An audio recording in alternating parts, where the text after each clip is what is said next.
Hey, good morning everybody. It's about 7:37 on this TGIF Friday. And you know, Aquarius 199 I think was asking me if I wanted to do a response to his DA journal or statement that he did. Basically the argument, basically talking about the character of Hershey the cat.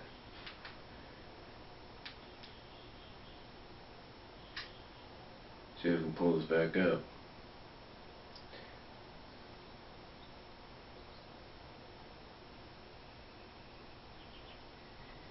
Hold on for a second.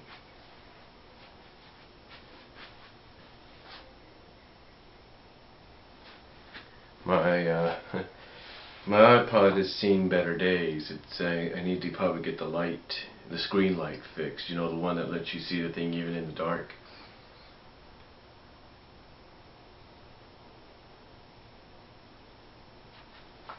Hold on for a sec.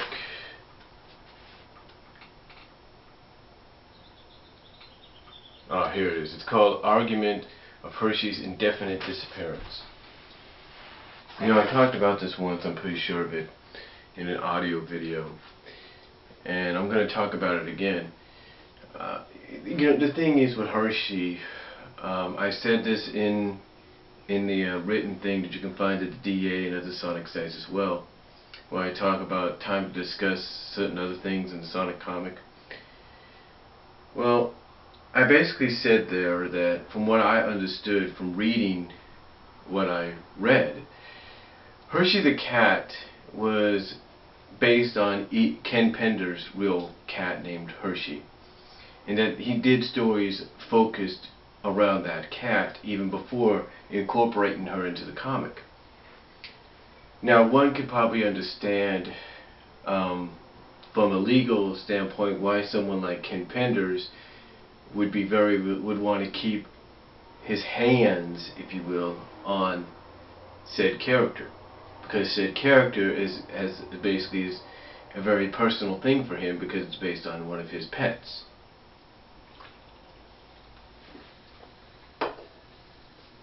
Now,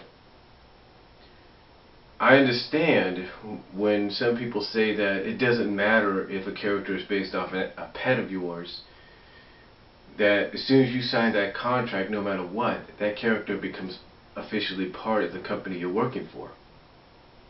Now, we've said this before, we've said it again. Apparently Ken Penders may have a winning solution right now, because apparently the documents that he supposedly signed, basically signing over ownership of the characters, or rights to the characters to Archie and Sega, were apparently lost.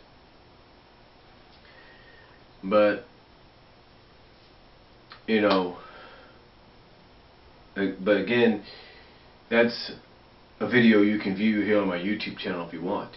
But the thing is with Ken Penders, you know, his lawsuit, if you will, or whatever it is, that's keeping Hershey from appearing, basically is probably one of the reasons. Now, one person replied to Aquarius's DA journal and said, hey, you shouldn't really blame Ken, you should blame Sega. Or you shouldn't really blame Ian, you should blame Sega. And here's why.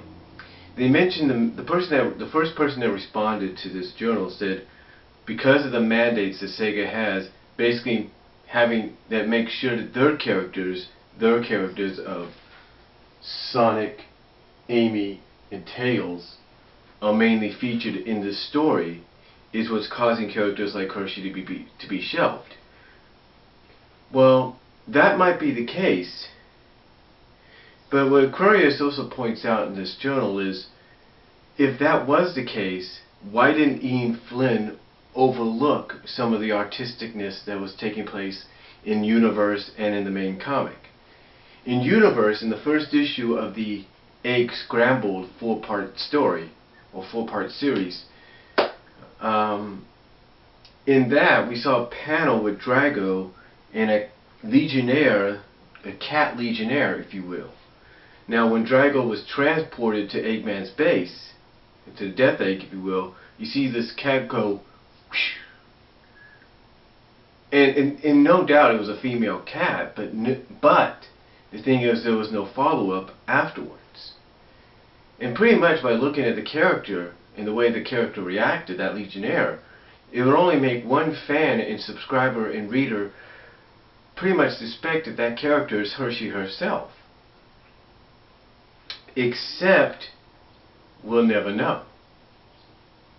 But if you ask a majority of the fan base, I'm pretty sure 90 to 95% of the fan base, whether it's divided or not, will agree that that was Hershey.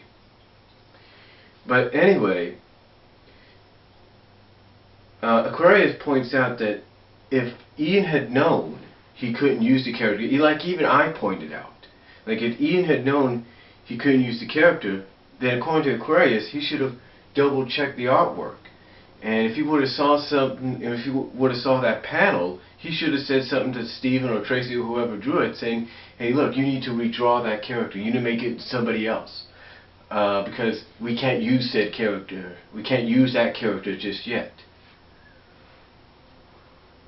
And again, it would have made more sense to do that than to just get fans' hopes up. You know, I mean, Aquarius does bring up a good point. When Sally was brought back for the Genesis arc, and everybody was happy about that, one thing that Ian and Paul did was they said, don't get your hopes up too much. They said this in the Sonicgrams, they said this on the forums, they said, don't get your hopes up too much about Sally being revived or Sally being alive, because we got plans. And they were right, because come 2:30, the end of 2:30, what happens? Sally, in the eyes of many, like Ezekiel 300, does the right thing for the planet, does the self-sacrificial thing for the planet, and gets herself roboticized. And then, of course, later on, and to the dismay, distaste, and disgust of some fans, ends up having her you end up having Ian weaponize and modify her. And even though, like I said, some fans, even though there are fans that like what's happened, again, there are some that don't. And you could probably put me in the category of those that didn't like the modification or anything, but right now you just got to deal with it and see where it goes.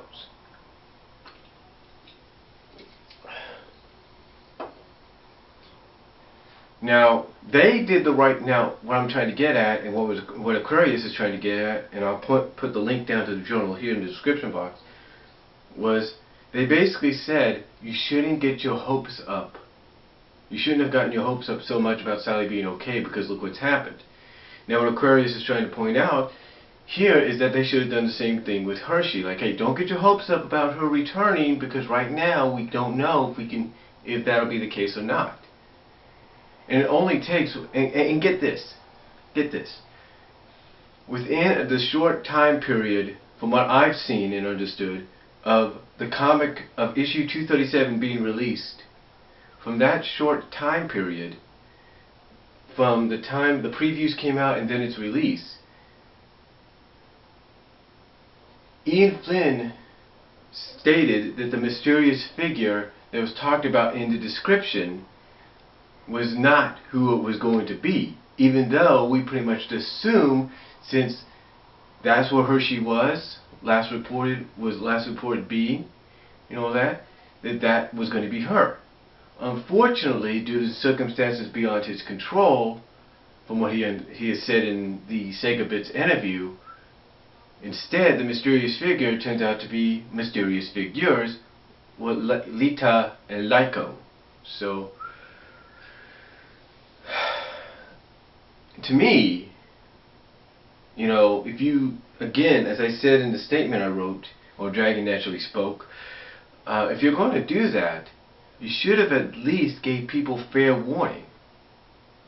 You shouldn't have gotten the hopes up. You know, it's like anything. It's like in any kind of miniseries, or it's like in any kind of like in any kind of miniseries. It's like in anything. It's like in, well, basically, it's like in any kind of media. It's like in any kind of media. You can't get people's hopes up about certain things. Movies are a good example. Television is a good example. Animation, good example.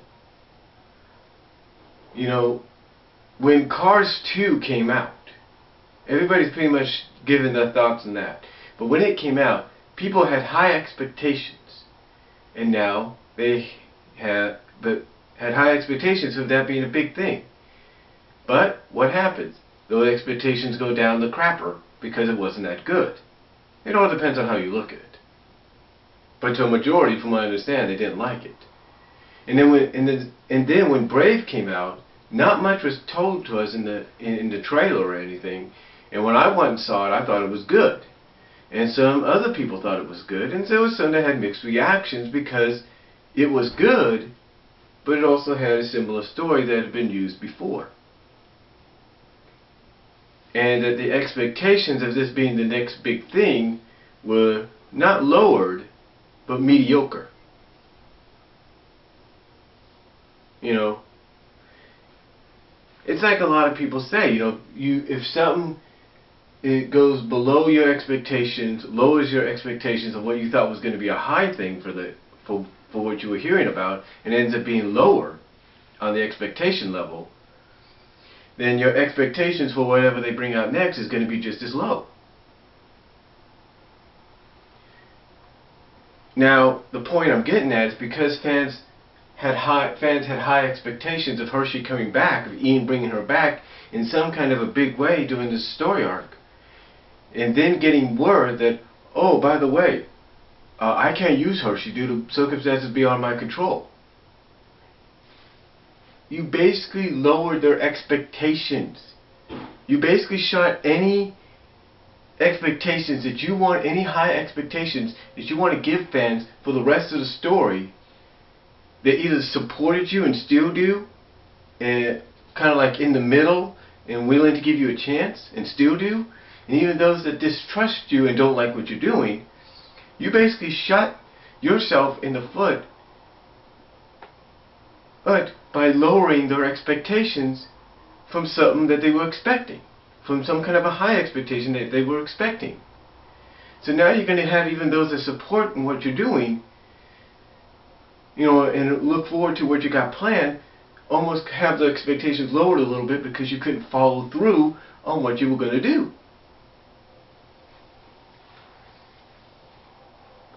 You know, it's like in wrestling last year. I mentioned this in another written thing I talked about. But basically, when the WWE started to push CM Punk in the position he was going in, the expectations fans had for CM Punk were huge. In WWE, they did the right thing in following through on CM Punk getting the push, going and becoming this character that he was, and at times still is, winning the title in his hometown Chicago and walking out with it. Fans' expectations high expectations were pretty much met. But then the expectations for what they had planned for Punk started to lower when not only did he lose the title, win the title back, but then lose it within the same night in August of last year. But then you started having him, as they put it, jobbing to not only Triple H, but you had him jobbing in a tag match. Well, he didn't necessarily get pinned, but you have him losing in a tag match, and then you have him getting pinned in the Hell in a Cell the next month before you have him regain it.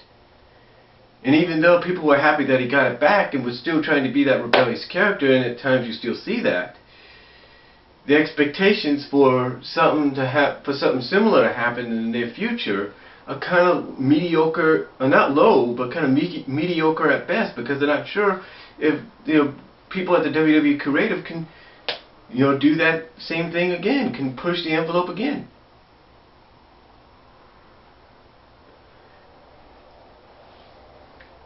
And and that's the big thing, right? And that, to me, is kind of like what's going on here in the comic. You have fans' expectations high, Yet, all of a sudden, they became mediocre to low to mediocre at best because you couldn't follow through on what you thought you were going to do.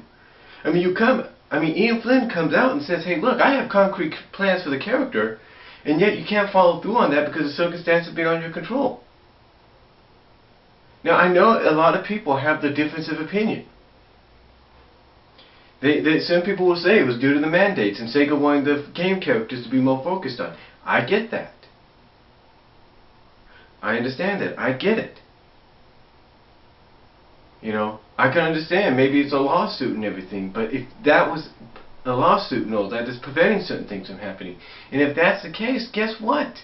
You should have came out and said that was the case. You should have came out and said, "Look, I had to do this because of this." The point I'm trying to make is the argument is always going to be there, like Aquarius' thing says in their journal. It's always going to be there. But the thing is, we don't know how long that argument's going to last. We don't know when exactly it's all going to come to an end. The thing is, if you got something planned for a character, you should either follow through on it, or if you know you can't do it or follow through on it due to either legal situations or mandates, you should let people know ahead of time instead of getting their hopes up. As well as you should check the artist's work before you submit the comic. That way you don't get people's hopes up. Now, many have said that Ian could be doing a masterful job in teasing us and saying all this stuff about circumstances beyond his control and all that, just to pull us away from suspecting what he's got planned. And if he is, more power to him and all. But the thing is that the case?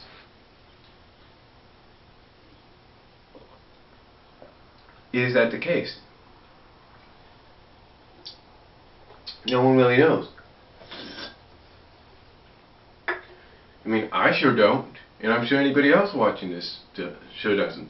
But the thing is, if that's what he has planned, hey, cool, go for it. But if it's not, then what else do you have planned? You see, this is the one thing that fans want. Basically, this is the one thing that's leaving them out on a loop. Game Boy Sage basically has said that, they're kind of like they're starting to give him a chance. Sage is starting to give him a chance. And even Dan Dreisen's been critical at times, but he's willing to give him a chance. But Game Boy Sage, like I was saying, was giving him a chance. They said the only problem they have right now is the whole Bunny Rabbit situation. So I'm sure Game Boy Sage, if they're watching, or if they've read this journal, and they're known as Game Boy 0001 here on YouTube, would probably agree that this is something else that needs to be resolved. Again, you can't come out and say, "Oh, I got concrete plans for so-and-so character," and then all of a sudden come out and say, "Oh," in front of almost a nationwide, worldwide audience on a podcast and say, "Oh, well, I couldn't do it because it was circumstances beyond my control. Oh, and by the way, the description of the mysterious figure in 237, it actually should be saying mysterious figures." It's like, seriously, dude. It's like, seriously. Look, with all due respect to Ian, because I know he's doing the best job he can. There's no doubt about that. Any head writer does. But any head comic book writer, doesn't matter if it's a comic book for Archie Comics,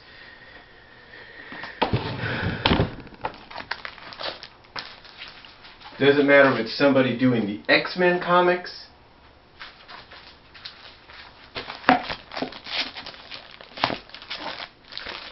the Superman comics, the Wildcats, Spider-Man, and you name it. Heck, even the, let me see if I can find it.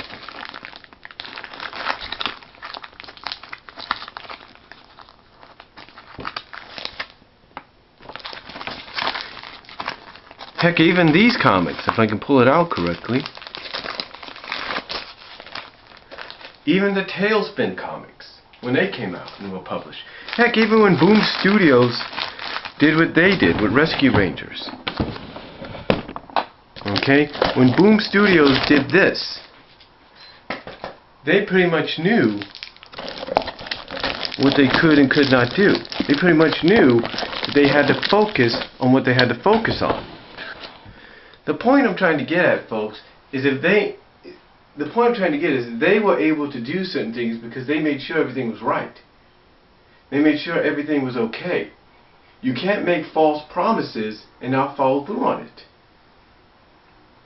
Again, going back to the wrestling example, TNA right now has some kind of a new faction coming in, and fans are looking forward to whoever these 8 aces are.